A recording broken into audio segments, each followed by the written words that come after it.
In July of 1995, a massive, stagnant, high-pressure system just sort of settled over the American Midwest. Yeah, and the city of Chicago experienced a heat wave that was so severe that the roads literally buckled. Right, train rails were warping out of alignment, but, the true tragedy there was the human toll. It was devastating. Within a span of just a few days, over 700 people died from heat-related causes. Which is just a wild number. And when epidemiologists and, urban planners sat down afterward to figure out what went wrong, they mapped the fatalities across the city. And they found something genuinely bizarre in the data. Yeah, because the death toll wasn't just a simple matter of temperature. Right. And it didn't just map onto poverty or age either. No, it mapped almost perfectly onto a lack of trees. Right. When you took a map of the city's canopy cover and laid it over a map of the mortality rates, they were almost perfectly inverse. Exactly. Areas with parks and trees largely survived. But the areas composed of just, unbroken concrete suffered catastrophic losses. It's incredible. And that's what we're getting into today. So I want to welcome you to the show. And I am talking directly to you, the listener, right now. Because if you're tuning in to this deep dive, you're likely someone who loves learning. Yeah, and chances are you probably spend a massive portion of your life indoors. Statistically speaking, definitely. Right. You are probably listening to this while staring at a screen or maybe working at a desk or just navigating a very loud, very gray urban commute. We basically spend our lives encased in these highly engineered concrete boxes. Yeah. And today, the mission for this deep dive is to look at the ultimate antidote to those boxes. We are looking at city parks. But we are not going to talk about them as just pretty patches of grass where you walk your dog. No, absolutely not. We are going to look at the hard science of what they actually do. Which is fascinating because as our urban populations absolutely explode, we are looking at a future where the vast majority of the human race will live in dense urban centers. Right. And we are hitting this critical biological friction point. We have this deep evolutionary need for nature, but we are actively paving over it. Yeah. The city park is basically the ultimate battleground where our ancient biology clashes with modern engineering. It really is. It's a massive compromise. So, okay, let's unpack this. We've got a stack of incredibly dense urban planning documents here today. Public health studies, architectural blueprints. And these sources analyze exactly how green spaces function in modern cities. Not just that they are good for us, but the specific mechanical how and why. Yeah, and to understand those mechanics, I think we really need to start at the micro level, right? Definitely. We need to look at the individual. Exactly. We need to start with what happens to your physical body when you live in a city versus what happens when you step into a park. Well, the city is, quite frankly, an environment that is largely hostile to the human machine. Hostile is a good word for it. It is. If you look at the geographic reality of urban density, the very first thing you lose is private outdoor space. Right, because if you live on the 14th floor of a high-rise, your personal outdoor footprint might be, what, a balcony the size of a yoga mat? If you're lucky, you do not have a garden. You don't have a yard. Which fundamentally changes your daily biomechanics. It alters everything about how you move. Yeah, think about how you move through a city. If you don't have a yard, your movement is entirely dictated by public infrastructure. You are restricted to sidewalks, crosswalks, subway stairs, maybe pedestrian bridges. And those environments are engineered for one specific purpose, which is transit. They're just designed to move a huge volume of human traffic from point A to point B as efficiently as possible. And that efficiency demands a very specific, very restricted type of physical exertion. Right. What do you mean by restricted? Well, when you are walking down a crowded city sidewalk, your movement is essentially defensive. Oh, defensive walking. That makes total sense. Yeah, you are walking in a straight line on a perfectly flat, unyielding surface. Right. Concrete. Concrete.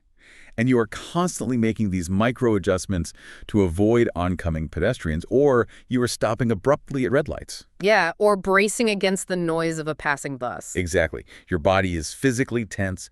Your joints are just absorbing the repetitive shock of that concrete over and over. Defensive walking. Yeah. It is a perfect term for it.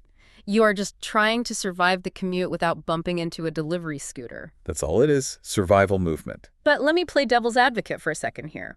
If the argument is just about physical movement, why do I need a park? I see where you're going. Yeah, like I can just buy a gym membership, right? I can go run on a treadmill or lift weights in a totally controlled environment.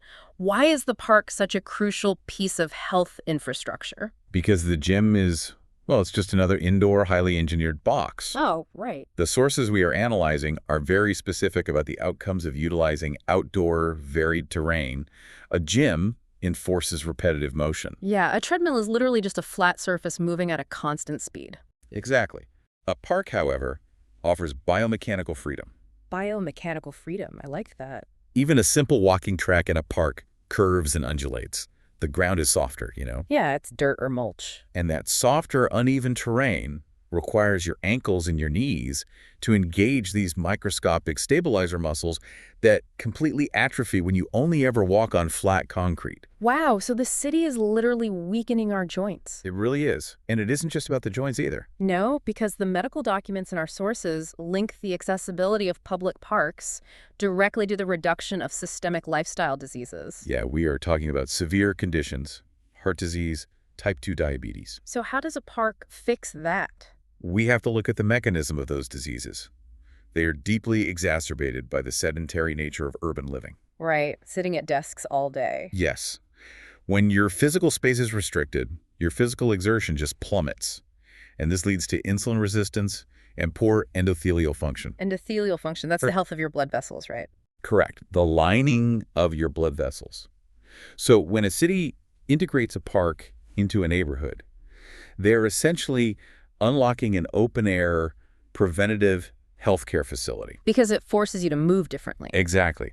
The physical layout, the open fields that invite multi-directional running, the playgrounds that require climbing and pulling, the outdoor exercise equipment, Yeah. it actively prompts the cardiovascular exertion that the rigid grid of the city suppresses.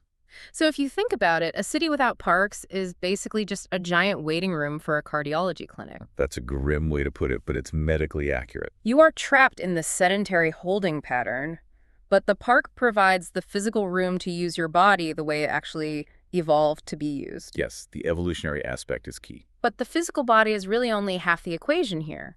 The other thing that dense cities absolutely destroy is our cognitive function. Oh, absolutely. We need to talk about brain fatigue. Yeah, because this is where the psychological research gets incredibly compelling. The sources emphasize that city life causes a relentless, chronic accumulation of stress. And it isn't just the stress of your job or your relationships. No. It is the ambient, environmental stress of the city itself. The traffic. The inescapable low-frequency noise from machinery, sirens, flashing advertisements. The city is just an environment of constant hyperstimulation. I used to think of this like, a computer with 50 browser tabs open. That's a common analogy. Yeah, but honestly, after reading these sources, that feels almost too passive. It's more like your brain is a radar system operating in a literal war zone. Right, because you are constantly scanning for threats. That is a much more accurate representation of the cognitive load. So how do the researchers measure that? Well, in environmental psychology, there is this foundational theory developed by Rachel and Stephen Kaplan. It's called attention restoration theory, or ART. RT, okay. And they basically divide human attention into two distinct categories. Yeah. Directed attention and soft fascination. Okay, let's break those down. What exactly is directed attention? Directed attention is top-down cognitive processing. Meaning your brain is forcing it. Yes. It is the type of focus you use when you are actively trying to ignore distractions in order to achieve a specific goal. Okay, give me a real-world example. Think about when you are navigating a crowded four-way intersection downtown. Your brain is working in absolute overdrive. Yeah, you have to monitor the pedestrian signal. You have to calculate the speed of a turning taxi. You have to actively ignore the flashing neon sign in your peripheral vision. Exactly. And filter out the noise of a jackhammer just to hear if a bicycle is coming up behind you. Wow, when you list it out like that, it sounds exhausting. Because it is. Your brain is actively suppressing immense amounts of sensory data just to keep you alive and walking in a straight line. And that suppression requires energy. A massive amount of metabolic energy. It literally drains your cognitive battery. So it demands everything from you just to walk 2 blocks to get a cup of coffee? Pretty much. So that explains why you feel so drained after a short walk through midtown traffic. But how does the park reverse that? Does the brain just turn off? It doesn't turn off, no. It shifts gears. It shifts into what the Kaplans call soft fascination. Soft fascination. Yes, this is bottom-up processing. When you step into a natural environment, a grassy field, a canopy of oak trees, a pond. The environment is still rich in sensory detail. It is, but it does not demand a reaction from you. Ah, a tree blowing in the wind doesn't require you to calculate its trajectory to avoid being hit. Right, exactly. A duck on a pond isn't going to run a red light and T-bone you. Hopefully not. Nature basically holds your attention effortlessly. Mm-hmm. And there is a very specific biological mechanism at play here involving how our eyes and our brains actually process visual information. Okay, this is the part of the research I found wild. Natural environments are full of fractal geometry. Fractals, like the repeating patterns you see in snowflakes or fern leaves. Precisely. A tree branch splits into smaller branches, which split into twigs, which split into the veins of a leaf. It's the same shape, just getting smaller and smaller. It is a self-repeating pattern at multiple scales, and our visual cortex evolved in these natural environments over millions of years. Right. So human eyes are biologically hardwired to process fractal patterns with almost zero cognitive effort. It's like the visual equivalent of a perfectly tuned gear just slipping right into place. That's a great way to put it. Now, contrast that with a city, which is built entirely of harsh right angles, massive flat planes of glass, and rigid geometric grids. So the right angles of a skyscraper actually force the human brain to work harder to process the visual field? They do. They literally contradict our evolutionary programming. That is insane. When you step into a park and look at a canopy of trees, your visual cortex finally relaxes. The directed attention network powers down, and the brain enters this passive restorative state. And this is why the sources point out that even just a 15-minute visit to a park can drastically lower cortisol levels, right? The primary stress hormone. Yes, is it the literal system reboot for your endocrine system? But there's another biological factor mentioned in the research regarding stress, beyond just looking at visual fractals. It has to do with the trees themselves, something called phytoncides. Phytoncides, yes.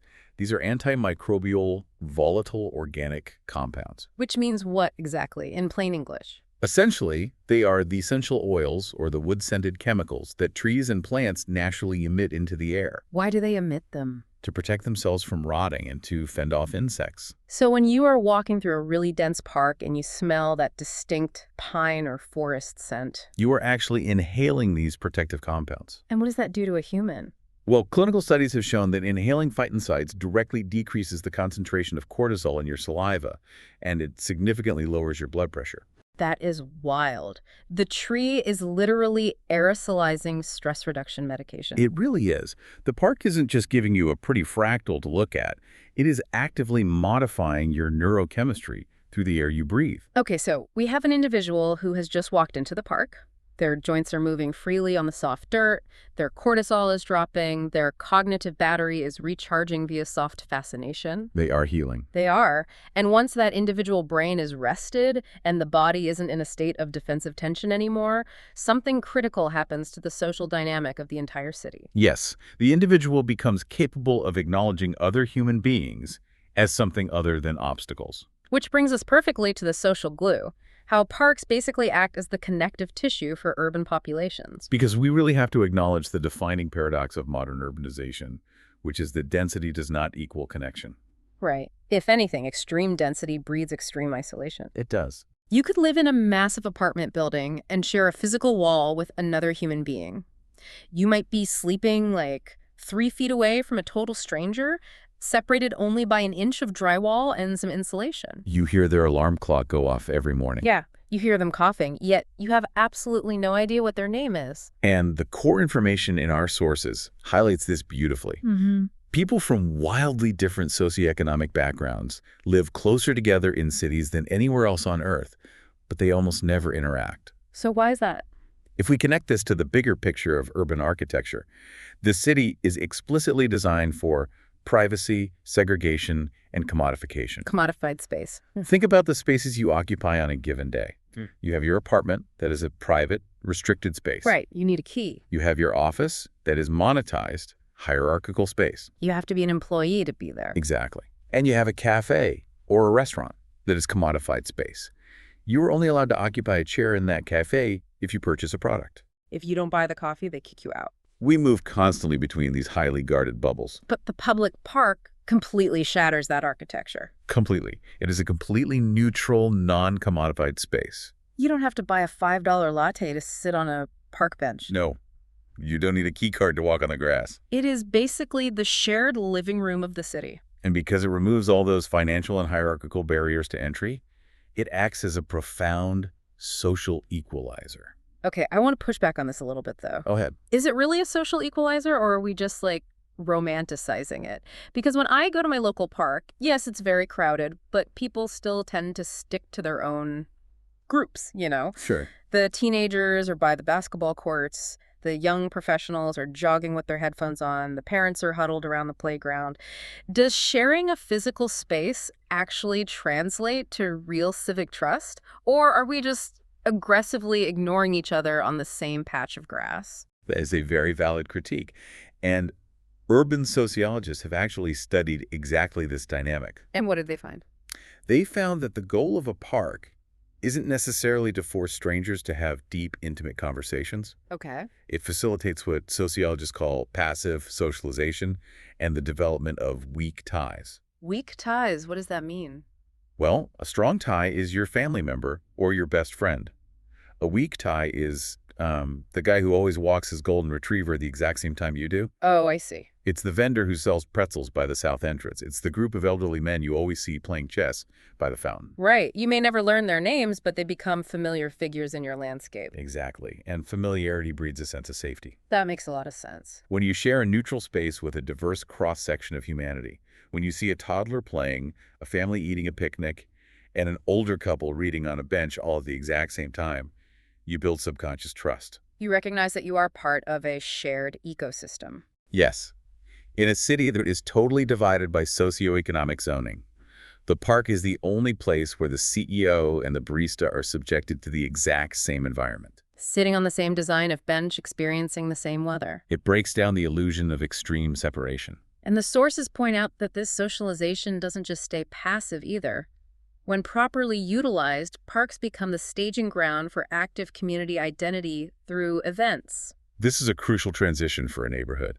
A park can be a quiet place for individual reflection, sure, but it is also the only infrastructure capable of hosting a farmer's market. Or a free summer concert, or a cultural festival. And think about the mechanical shift that happens to a neighborhood when those events actually occur. Right. If you live in a dense apartment block, you might not feel deeply rooted to your specific building. It's literally just where you sleep.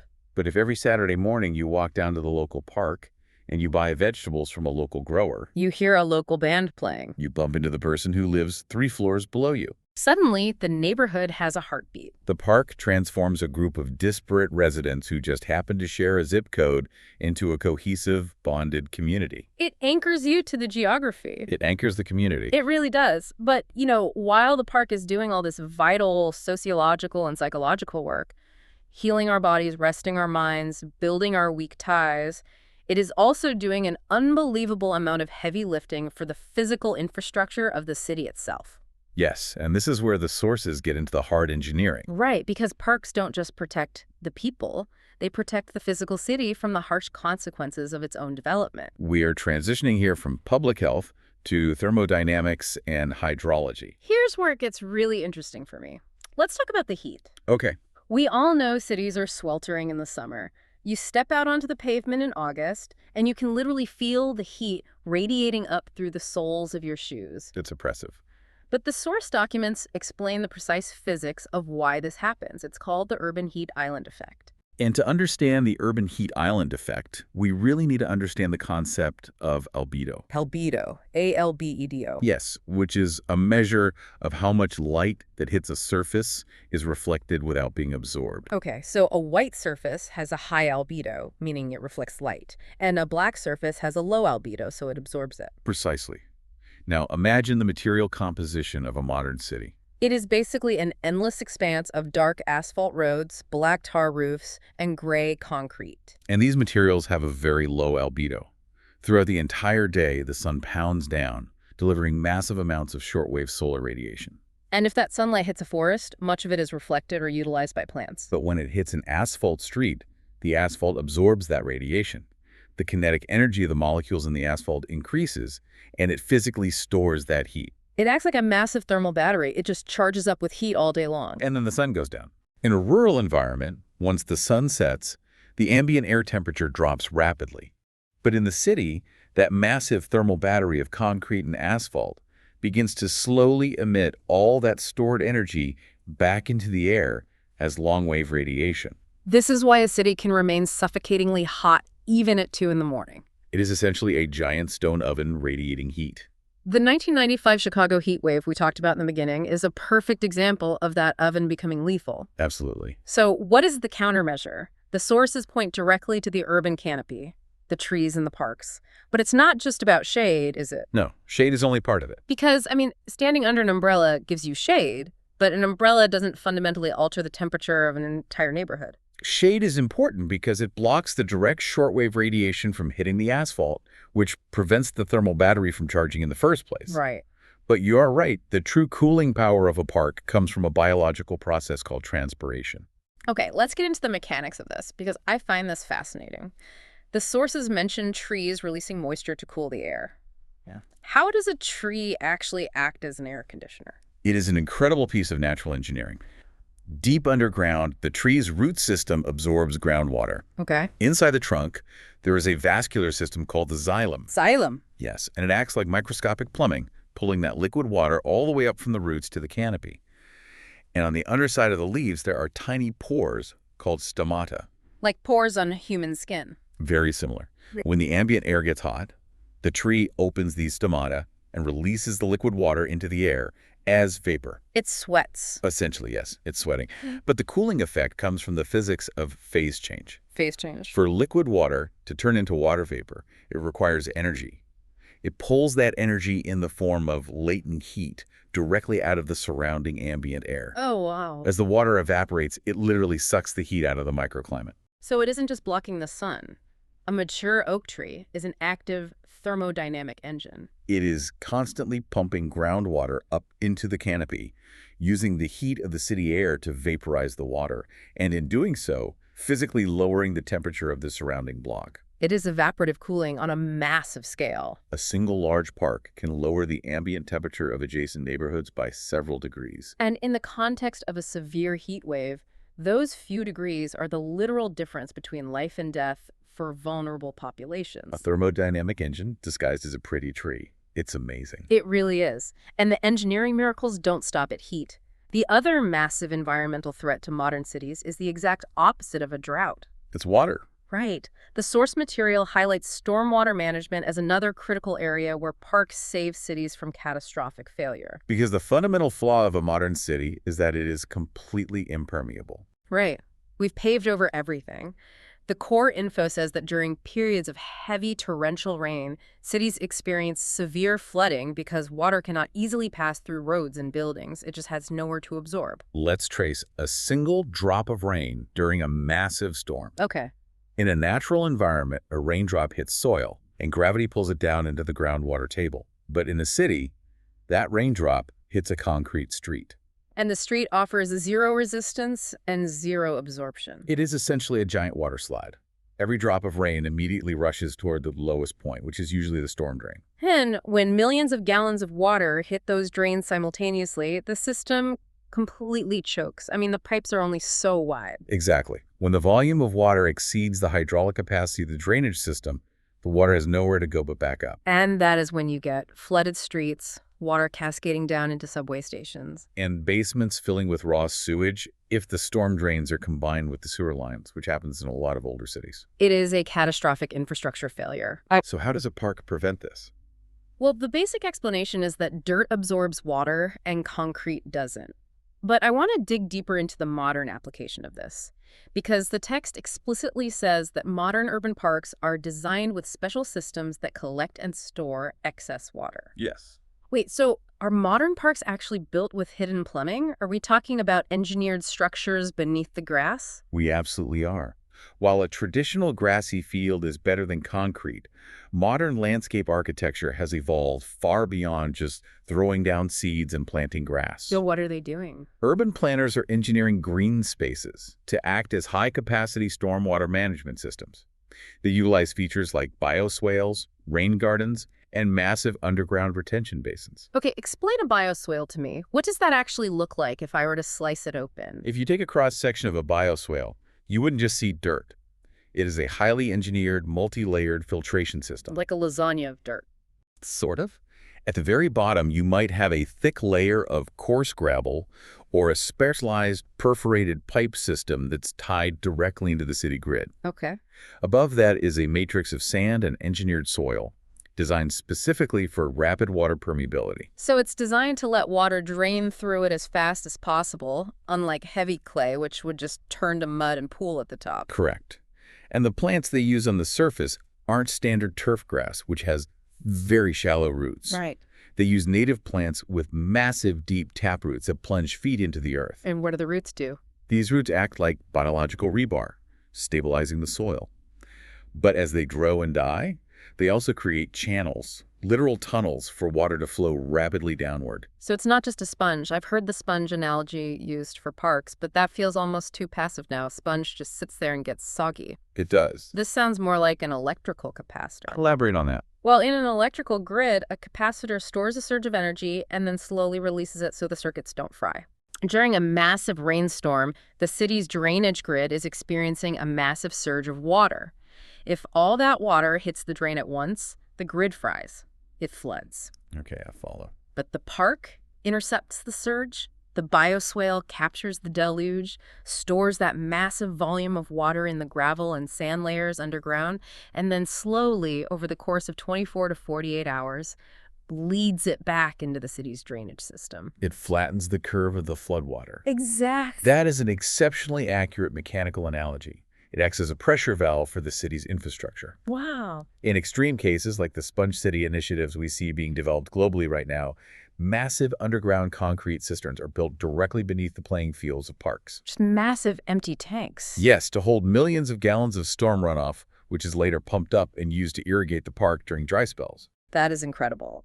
So, to recap the journey so far, we have a space that is physically fighting sedentary disease, lowering human cortisol, building civic trust among strangers, acting as a natural air conditioner, and serving as a high-tech hydraulic surge protector. It really does do all of that. It sounds like magic. It sounds like a utopian solution to literally every single urban problem. Which brings us to the inevitable friction. Exactly, because if parks are these perfect magical machines, why is my local park mostly dead grass, a broken swing set, and an overflowing trash can? Right. Why aren't these systems perfectly implemented everywhere? Yeah. We have to look at the dark side of this. We have to look at the real-world friction of maintaining these spaces. A park is not a static object like a bronze statue. You can't just build it and forget it. No, you cannot simply build it, cut a ribbon, and walk away. It is a living, breathing ecosystem fused with complex engineering. And living systems require constant fuel. And in an urban context, that fuel is funding. Yes, the cost of upkeep. The documents are very clear that maintaining a park is incredibly expensive.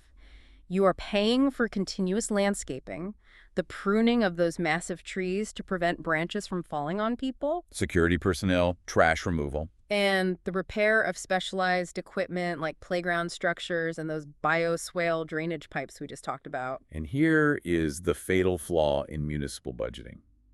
Because parks are historically viewed as nice-to-have amenities rather than critical infrastructure like a bridge or a power plant, the Parks Department budget is almost always the very first thing slashed during an economic downturn. And when the funding stops, the machine breaks down. The text lists the immediate symptoms of neglect: broken equipment, accumulating litter, dead vegetation, and poor lighting. But the real danger isn't just that the park looks ugly, right? It's the psychological cascade that happens next. We see the application of the broken windows theory here. Oh, interesting. When a park shows signs of severe neglect, it sends a psychological signal to the community that the space is unmonitored and uncared for. If the lighting is broken, the park becomes genuinely unsafe at night. If the playground is rusted, parents stop bringing their children. If the trash isn't collected, the picnics stop. And as the legitimate everyday users abandon the park, the self-policing nature of the space vanishes. Because a well-maintained park is safe, precisely because there are hundreds of eyes on it. Exactly. Yeah. But a neglected, empty park can rapidly transition from a community asset into a liability. It becomes a magnet for illicit activity. which entirely strips the neighborhood of the health and social benefits we just spent half an hour discussing, It does. which feeds directly into perhaps the most troubling point in our entire deep dive today, the inequality gap. This raises a critical question regarding urban justice. Because a poorly maintained park isn't a random occurrence, it is a highly predictable outcome of urban economics. The sources state a blunt, uncomfortable reality.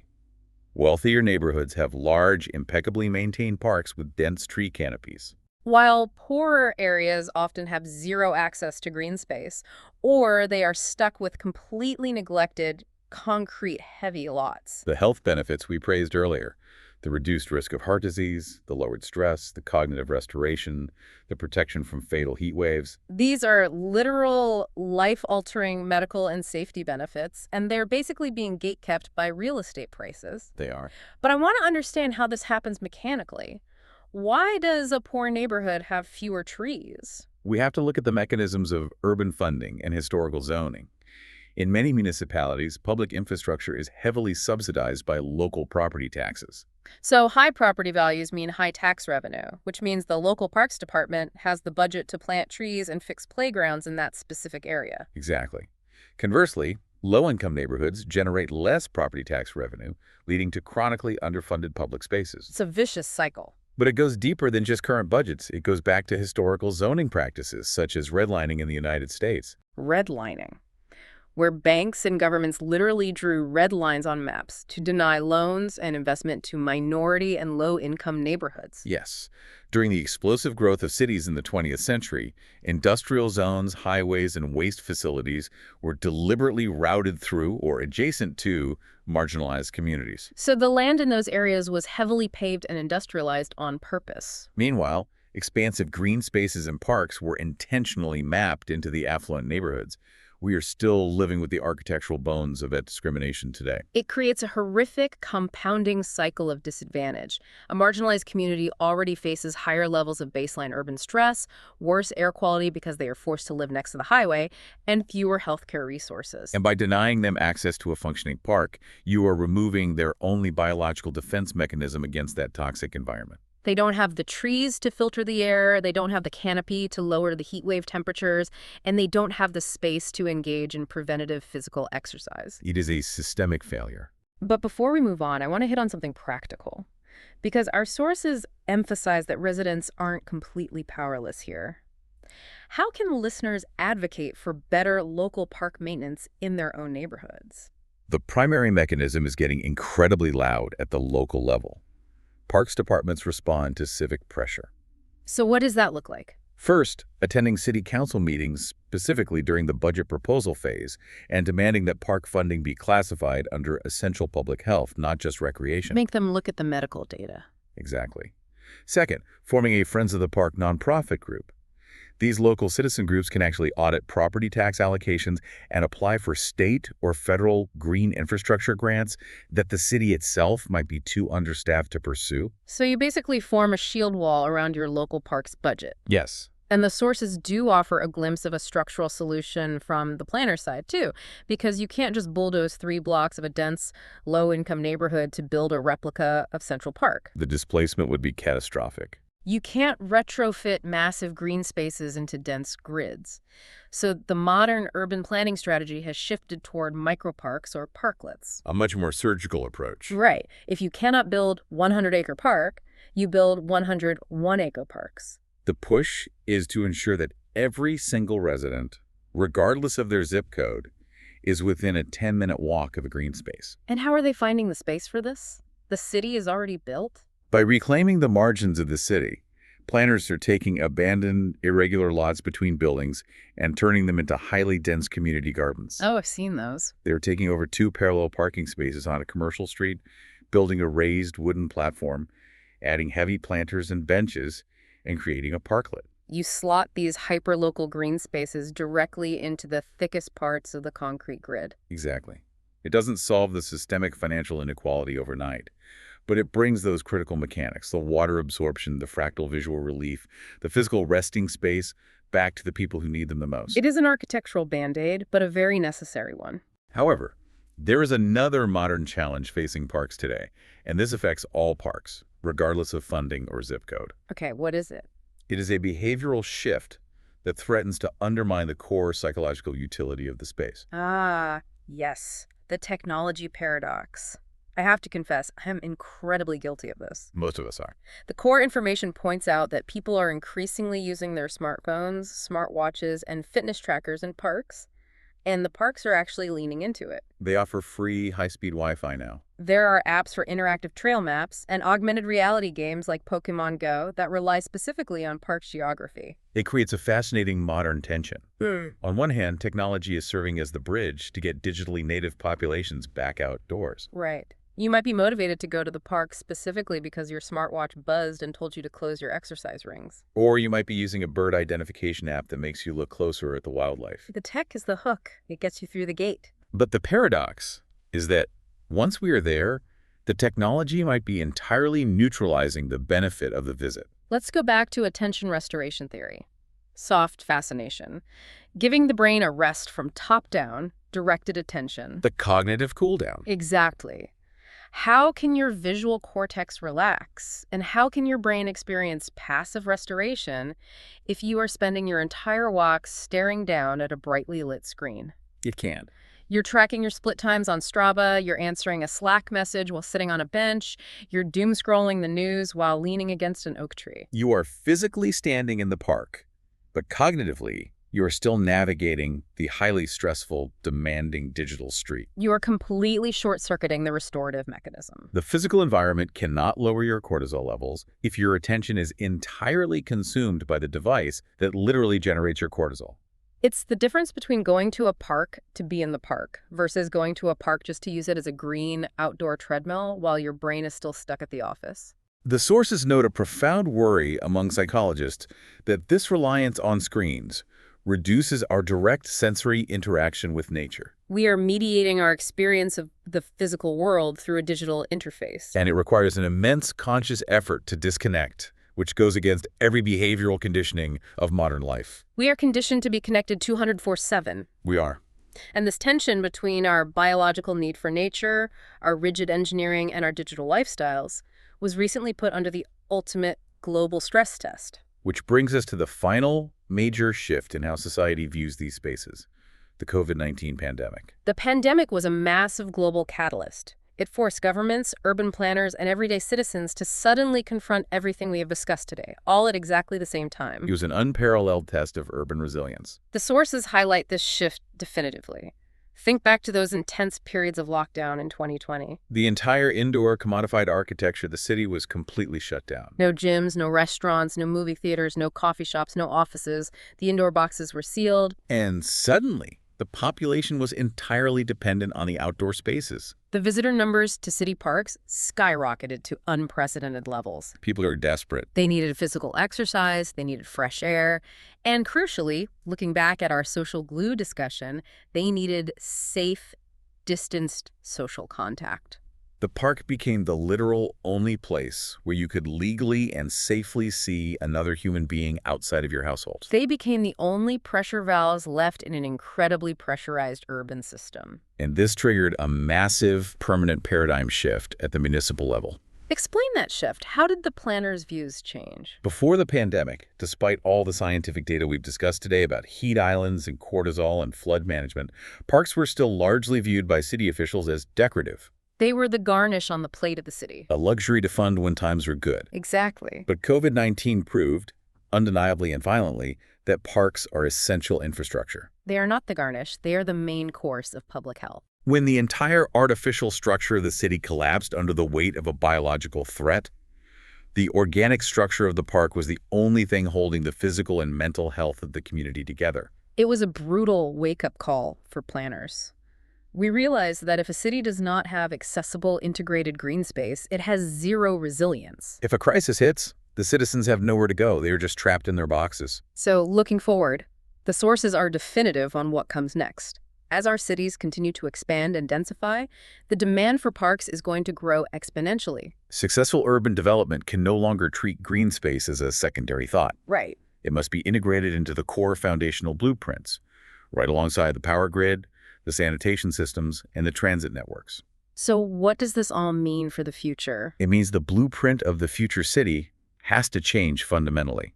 We have to design for the human animal, not just the human worker. The city of tomorrow cannot just be a denser, taller block of concrete and steel. No, it requires immense, sustained investment to weave complex, engineered nature back into the grid. And the long-term value of doing that, the return on investment in public health, in flood defense, in temperature regulation, and in social cohesion, is absolute. It is arguably the most vital investment a city can make to ensure its own survival in the coming century. I want to warmly thank you, the listener, for joining us on this incredibly deep dive today. We have covered a massive amount of ground. We really have. We started with the everyday assumption that a park is just a patch of grass. And over the course of this discussion, we have stripped it down to the studs. We've learned that your local park is actually a preventative cardiovascular and mental health clinic. It is a dynamic, trust-building community center. It is a high-capacity hydraulic surge protector, defending your streets from floods. And it is a thermodynamic temperature regulator keeping your neighborhood cool. All of these complex vital systems are operating simultaneously, hiding in plain sight, disguised as a quiet place to eat a sandwich. Understanding those mechanics permanently changes how you perceive the physical landscape outside your door. It completely rewrites the map. It does. And I want to leave you with a final, provocative thought to ponder. Okay. We talked extensively about the tension between the natural and the artificial, and the modern paradox of technology invading our green spaces. Right. As our cities become infinitely more dense, and as our technology becomes even more immersive and demanding, what will the parks of tomorrow actually look like? It's a great question. Will future city planners decide that human beings need a radical forced break from the artificial? Will they create wild, untamed, disconnected forests deliberately injected into the concrete, lined with signal-blocking materials where Wi-Fi cannot penetrate and raw nature rules? Or will the parks become highly engineered, tech-driven green machines where augmented reality seamlessly guides us through a perfectly curated, hyper-managed version of nature? The next time you walk through your local park and you inevitably reach into your pocket to pull out your phone to check a notification or change your playlist, I want you to stop. Look at the fractal patterns in the branches above you. Feel the temperature of the air changing. And ask yourself a question. Are you actually visiting the park? Or is the park just a pleasant green background for your digital life? Until next time, keep diving deep.